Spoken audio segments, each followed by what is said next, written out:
A failed California horse show producer is arrested at a Starbucks after allegedly trying to have her estranged husband murdered. Former SWAT team member Chad Ayers comes on to discuss. Welcome to Sidebar, presented by Law and Crime. I'm Jesse Weber. So let's head over to California, where a woman known for her involvement with her husband in a failed multi-million-dollar horse show over a decade ago is now accused of offering her friend $2 million to kill her now estranged husband. 42-year-old Tatiana Natasha Remley was arrested at a Starbucks in Solana Beach, California. The police executed a sting operation 1 month after her husband, Mark Remley, learned of this plot. You see, this mutual friend supposedly told Tatiana's husband of 12 years, Mark, that his wife offered him the money to kill him. Now, according to the criminal complaint obtained by Law and Crime, Tatiana Remley did unlawfully solicit another to commit and join in the commission of the murder of a human being. Now, Mark also alleged that just days after his wife had offered their friend money to kill him, she intentionally set fire to their Rancho Reposo home that they once shared. Tatiana Remley claims that she was present during the fire but doesn't know how it started. No charges were filed in connection to that house fire. But even before all this, Tatiana Remley has a very interesting past. You see, according to court documents, Tatiana and Mark had a rocky relationship as they filed for divorce and made up multiple times since marrying in 2011. I mentioned this business that they had been producing together back in 2012.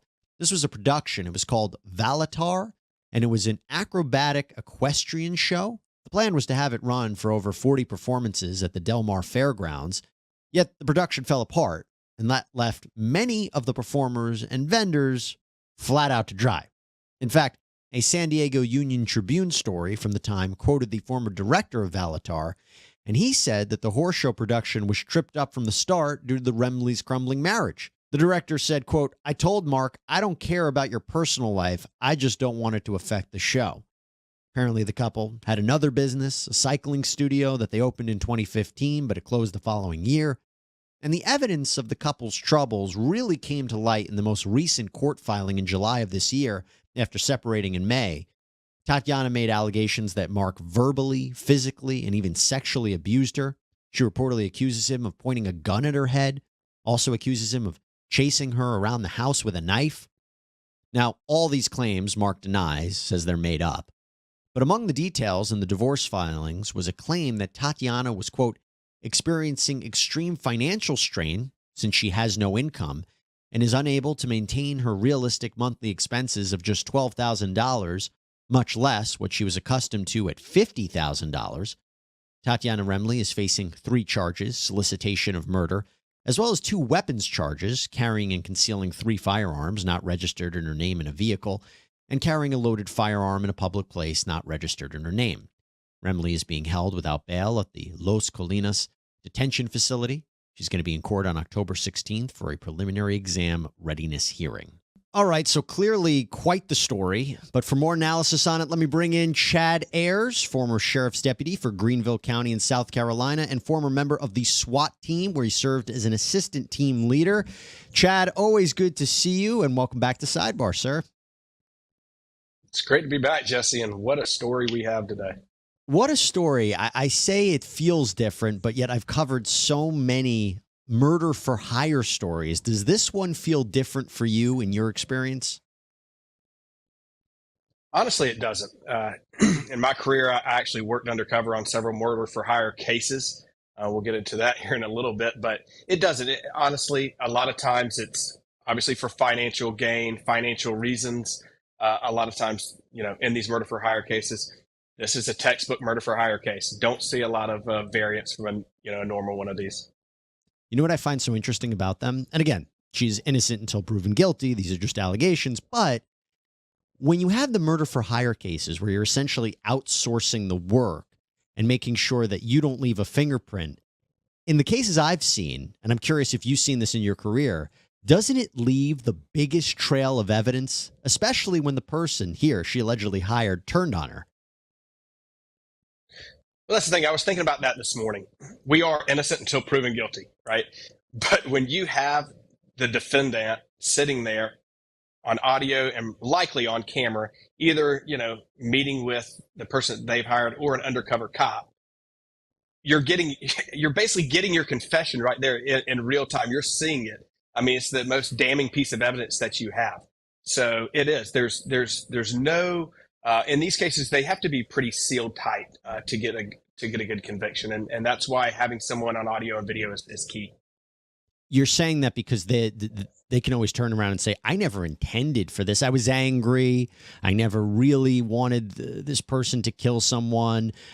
The only issue here is I think about the money. If you can prove that she was going to give him $2 million or give this person $2 million to carry out the hit on her husband, that the amount of money is significant.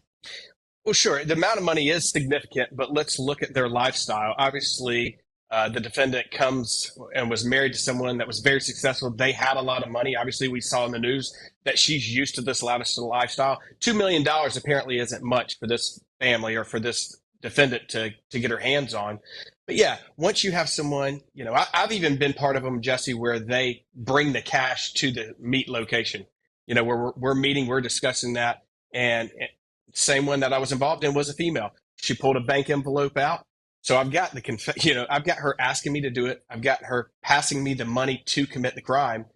I mean, my case is pretty solidly wrapped up right there.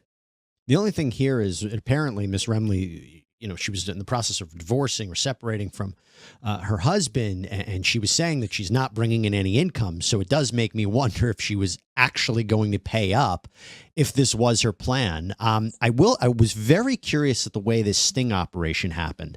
So as it was laid out, right, they apparently, the person that she was going to hire to do this turns on her, informs Mr. Remley. The police are alerted. They set up this sting operation, and they apprehend her at a Starbucks. Walk me through that.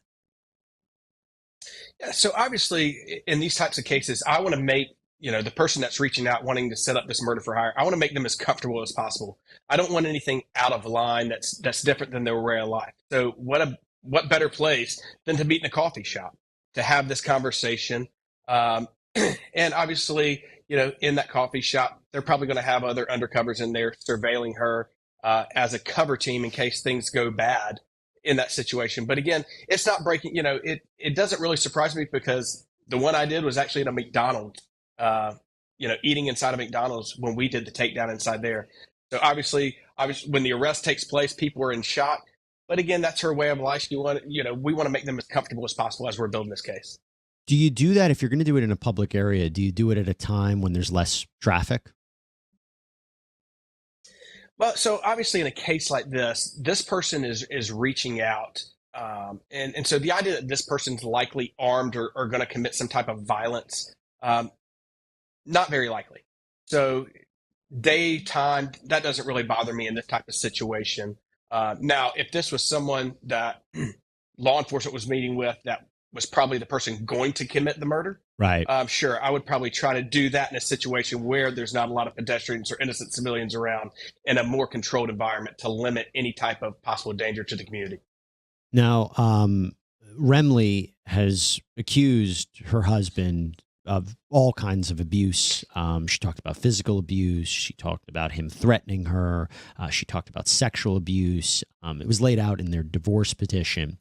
And I'm curious, when you think about the couple's tumultuous history, how that might have played as a factor into the current criminal case that she's now facing. Well, I think it's also important to note when you look into this case, there has been documented evidence or documented police reports where all of her allegations, I believe, have been proven to be unfounded. So you have a paper trail of that. Now, sure, there are times where people hit rock bottom and do murder for hires or kill a spouse because of true allegations of abuse and documents of physical abuse. This situation, it kind of sounds like Ms. Remley's grasping for straws to build her defense in this type of case. But again, that's what our court system's for, is to let this play out. We also know that, and one of the reasons I think this has gained headlines, aside from the fact that you have a woman paying or wanting to pay or allegedly paying so much money to have her husband killed, is that The Remleys were involved in this equestrian production about in 2012. It went belly up, and there is a question if it was their personal problems that led to this and basically left some of the performers without any money, without being paid out. And I'm curious, when you think about that aspect, you think it plays into this case at all? Sure. I mean, I think the famous phrase, desperate times call for desperate measures. And so obviously this family and Miss Remley went from a lavish lifestyle of, I think they were talking about she was spending close to $500,000 a month on her lifestyle, flashy cars, and the business goes belly up. You lose a bunch of money. Obviously, she's not getting the income. After the divorce or separation, the courts ordered her husband to pay her like $12,000, $15,000 a month. So she's not able to keep up with her lavish lifestyle. So is there the question I have, is there an life insurance policy in play, where she was going to get a bunch of money to be able to start living back that lavish lifestyle? Should this hit actually take place? I don't know. I think this is going to be a great, case to watch through the finish line. And in terms of where she is right now, my understanding at the time of this recording, she's locked up, but she is eligible for bail. The court would have to sign off on it. I don't think there's been any order as of right now. Do you think she'll make bail? Do you think she'll be eligible? I mean, do you think she could do it? Why would she be eligible for bail, I guess? It's a tough one. I mean, I think she could probably make bail. Obviously, there's going to be a lot of stipulations, I would assume, that the courts and the judge puts in place. If someone that's tried to murder her or hire someone to murder her husband is going to be released out on bail, there's probably going to be GPS monitoring on her, ankle monitor where they're watching her 24/7, weekly check-ins, things like that. A judge isn't just going to let someone that's trying to kill her husband out. Unfortunately, in this day and age, I've even seen murder suspects who have been charged with murder released out and, back into the community. It always, I never understood this. It's things like murders or manufacturing methamphetamine, those types of cases where judges put these people back in their homes where they've been, doing the crimes. But do I think she could make bail? I think she can make bail with stipulations, should I say. Yeah, well, I would imagine so. Chad Ayers, thanks so much for coming on, talking about this bizarre case. We appreciate it as always, sir. Thanks, Jesse. Good to be here. All right, everybody, that's all we have for you here on Sidebar. Thank you so much for joining us. Please subscribe on Apple Podcasts, Spotify, YouTube, wherever you get your podcasts. I'm Jesse Weber. Speak to you next time.